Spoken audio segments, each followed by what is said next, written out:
ایک باپ کی ذمہ داری ہے، مسجد کمیٹی کی ذمہ داری ہے، سماجی کارکن کی ذمہ داری ہے، دینی رہنما اور قائدین کی ذمہ داری ہے، علماء اور خطبہ کی ذمہ داری ہے، شعراء کی ذمہ داری ہے، سماج کے اندر جتنے ٹائپ کے لوگ ہیں ہر فرد کی، ان سب کو اس کے خلاف کھڑا ہونے کی ضرورت ہے۔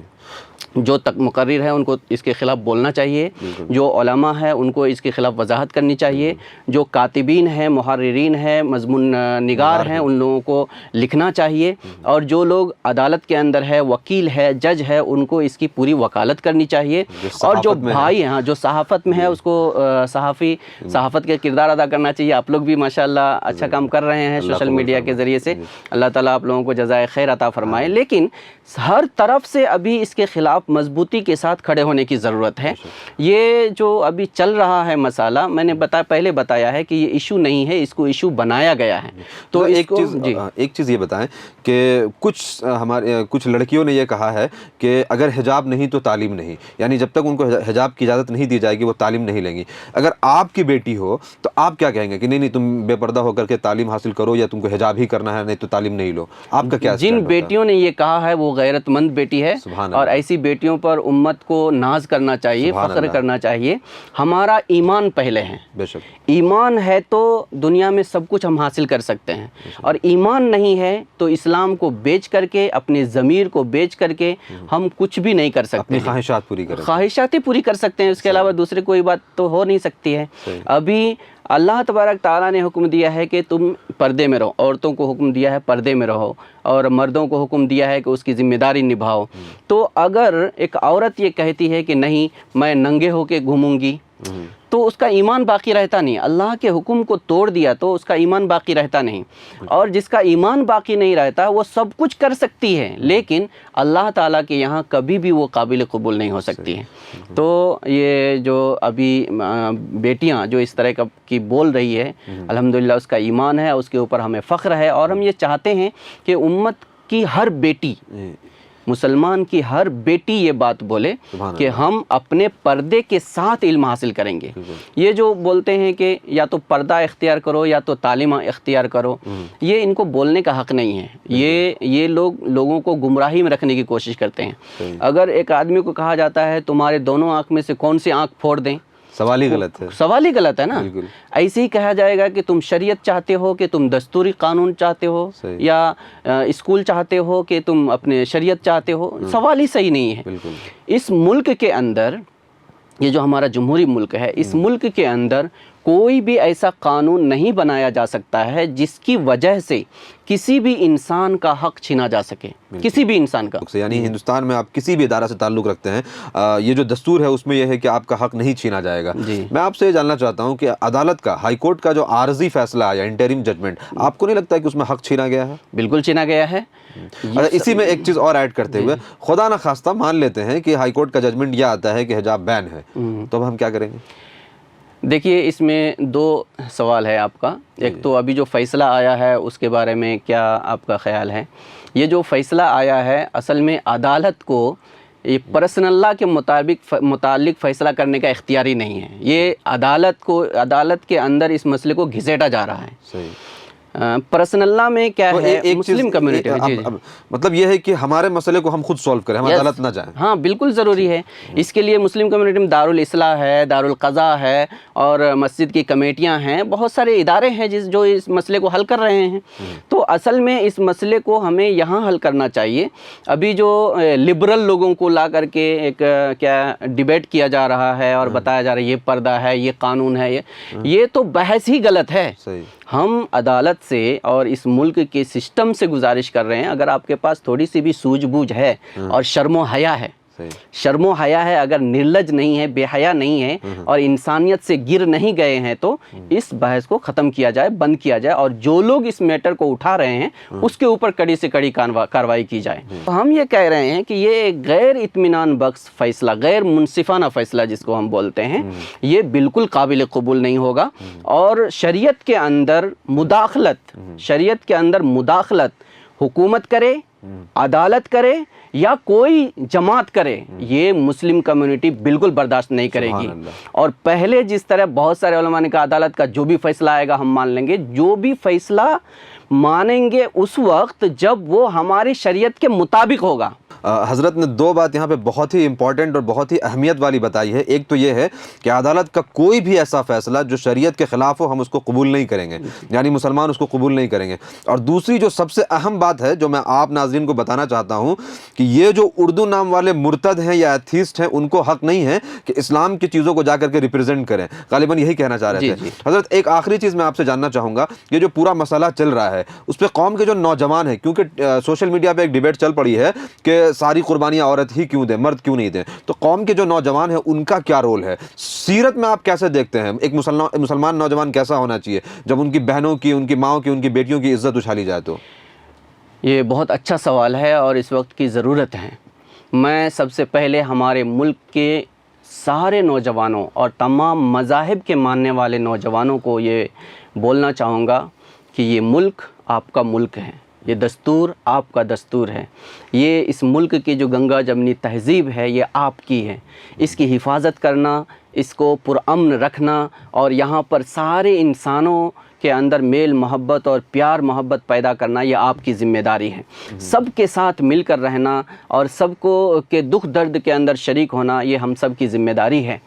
لیکن اس کے ساتھ میں یہ بھی کہنا چاہوں گا کہ وہ نوجوان جو مسلم نوجوان ہو یا غیر مسلم نوجوان ہو, میں سب سے بولنا چاہتا ہوں کہ آپ کو حق اور انصاف کا ساتھ دینا ہے. یہ سمجھنا ہے کہ صحیح کیا ہے غلط کیا ہے. ہم لوگ آج کل آنکھ بند کر کے بھاگنے کے عادی ہو گئے ہیں.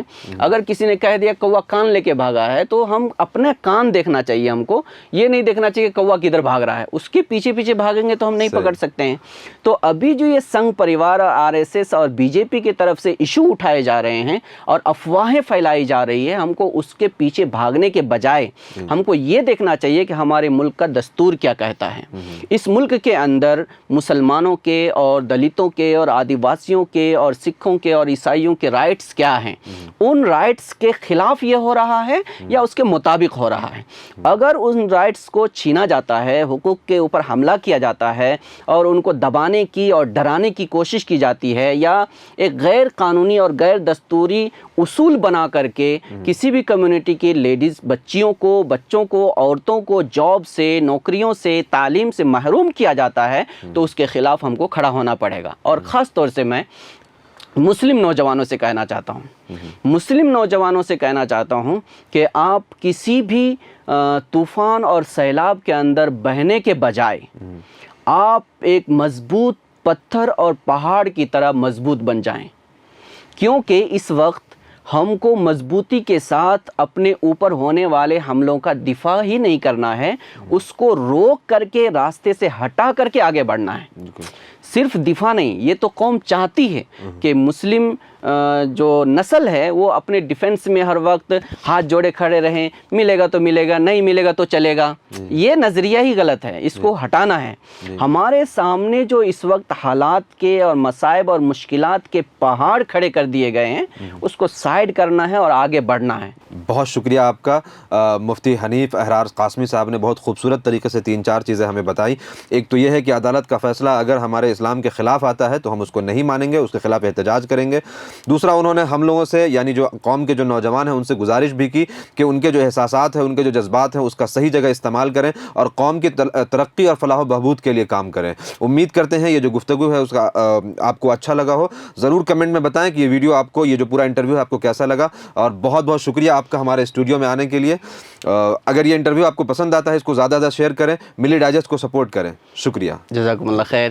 یغفر اللہ لنا ولکم. اللہ تعالیٰ آپ کے ملی ڈائجسٹ کو دن دوگنی رات چوگنی ترقی عطا فرمائے. اور ہم سامعین سے بھی گزارش کریں گے کہ آپ کے اس چینل کو زیادہ سے زیادہ لوگوں تک پہنچائے تاکہ حق کی آواز عام انسانوں تک جلد سے جلد پہنچ سکیں.